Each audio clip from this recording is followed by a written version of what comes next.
People always say that you are your own worst critic, but critic is just another word for judge. And when you are your own biggest judge, you can become your own jailer.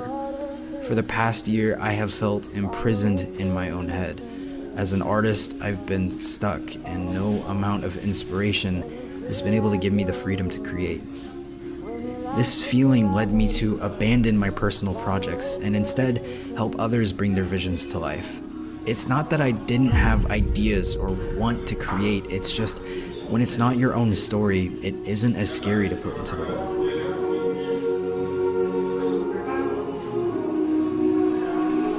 For nearly 6 months, I've worked all around the world helping others. I thought that letting go of the creative decisions would allow me to breathe as an artist. It hasn't worked out. I mean, sure, I've made some money, but at the end of the day, the goals and the dreams I had for myself never went anywhere. I chose to ignore them because I wasn't able to move forward with my ideas with any confidence.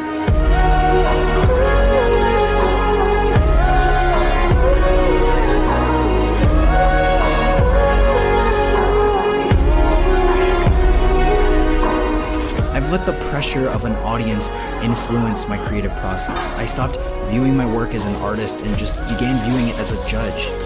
Over time, I realized that the thing holding me back was perfectionism. The dictionary defines perfectionism as a disposition to regard anything short of perfection as unacceptable.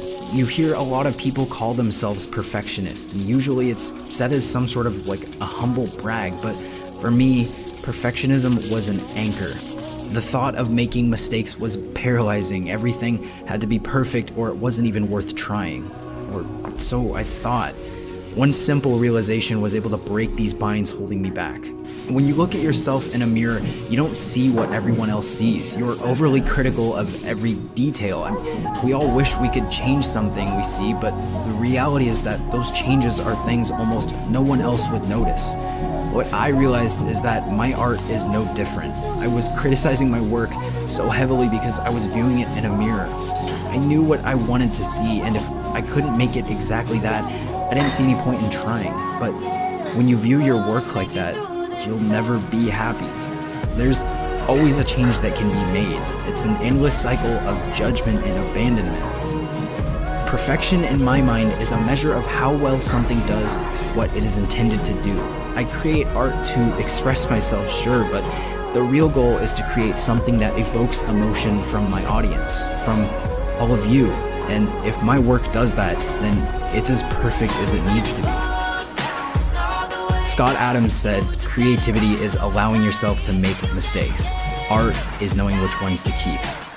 I'll never be able to show you exactly what I see in my head. At best, it'll be an approximation with some flaws, but that's okay, because those flaws will be the mistakes I'll learn to accept and choose to keep.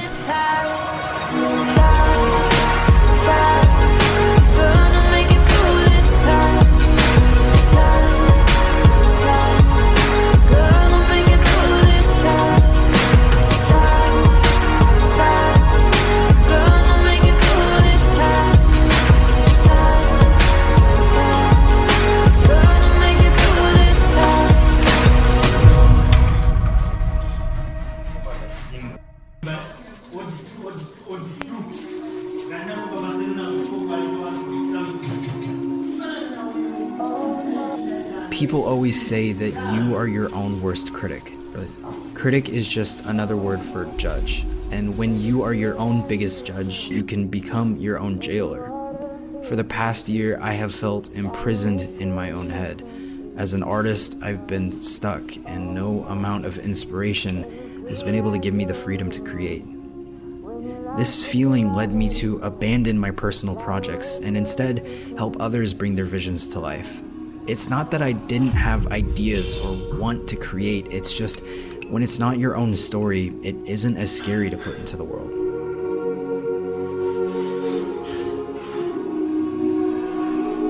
For nearly 6 months, I've worked all around the world helping others. I thought that letting go of the creative decisions would allow me to breathe as an artist. It hasn't worked out. I mean, sure, I've made some money, but at the end of the day, the goals and the dreams I had for myself never went anywhere. I I chose to ignore them because I wasn't able to move forward with my ideas with any confidence.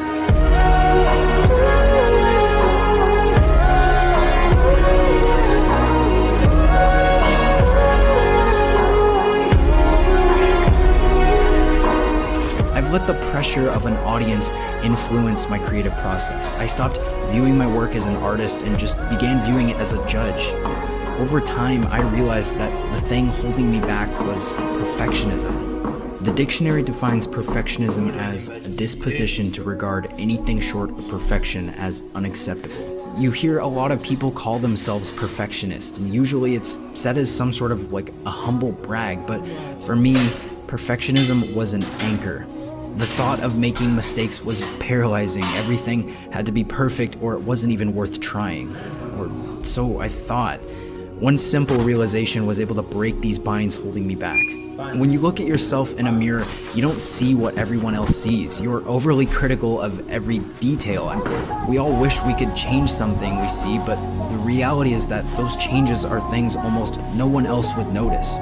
What I realized is that my art is no different. I was criticizing my work so heavily because I was viewing it in a mirror. I knew what I wanted to see, and if I couldn't make it exactly that, I didn't see any point in trying. But when you view your work like that, you'll never be happy. There's always a change that can be made. It's an endless cycle of judgment and abandonment. Perfection in my mind is a measure of how well something does what it is intended to do. I create art to express myself, sure, but the real goal is to create something that evokes emotion from my audience, from all of you. And if my work does that, then it's as perfect as it needs to be. Scott Adams said, creativity is allowing yourself to make mistakes. Art is knowing which ones to keep. I'll never be able to show you exactly what I see in my head. At best, it'll be an approximation with some flaws, but that's okay, because those flaws will be the mistakes I'll learn to accept and choose to keep.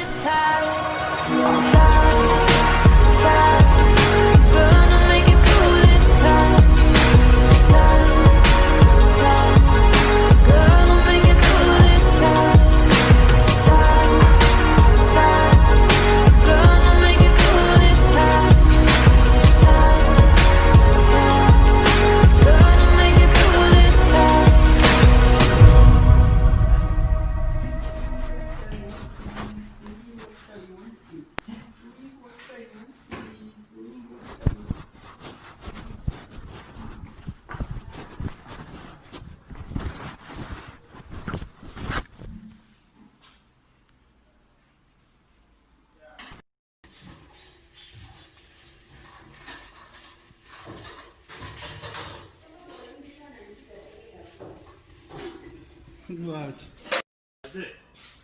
Yes, even if it is 200, you can cut something. But the most important thing is that. Yes. But you want to use it.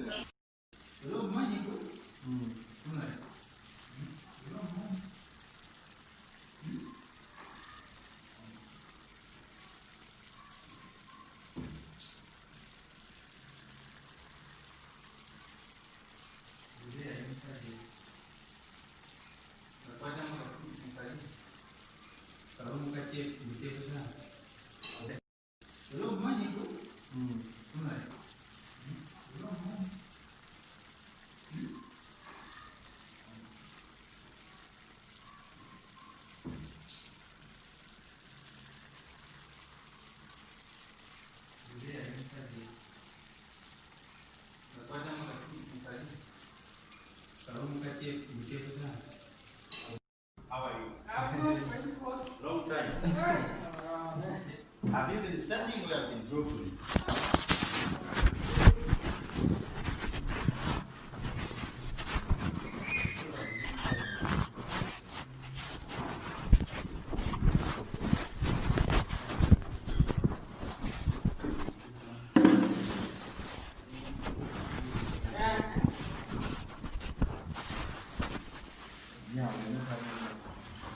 But you don't look really think I'm sorry. I was given a report about you. Yeah, I don't eat these things even. I don't know why you eat. How what you eat? No, I'm a vegetarian.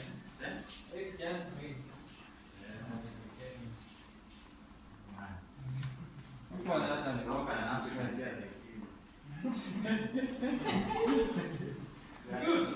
Only African.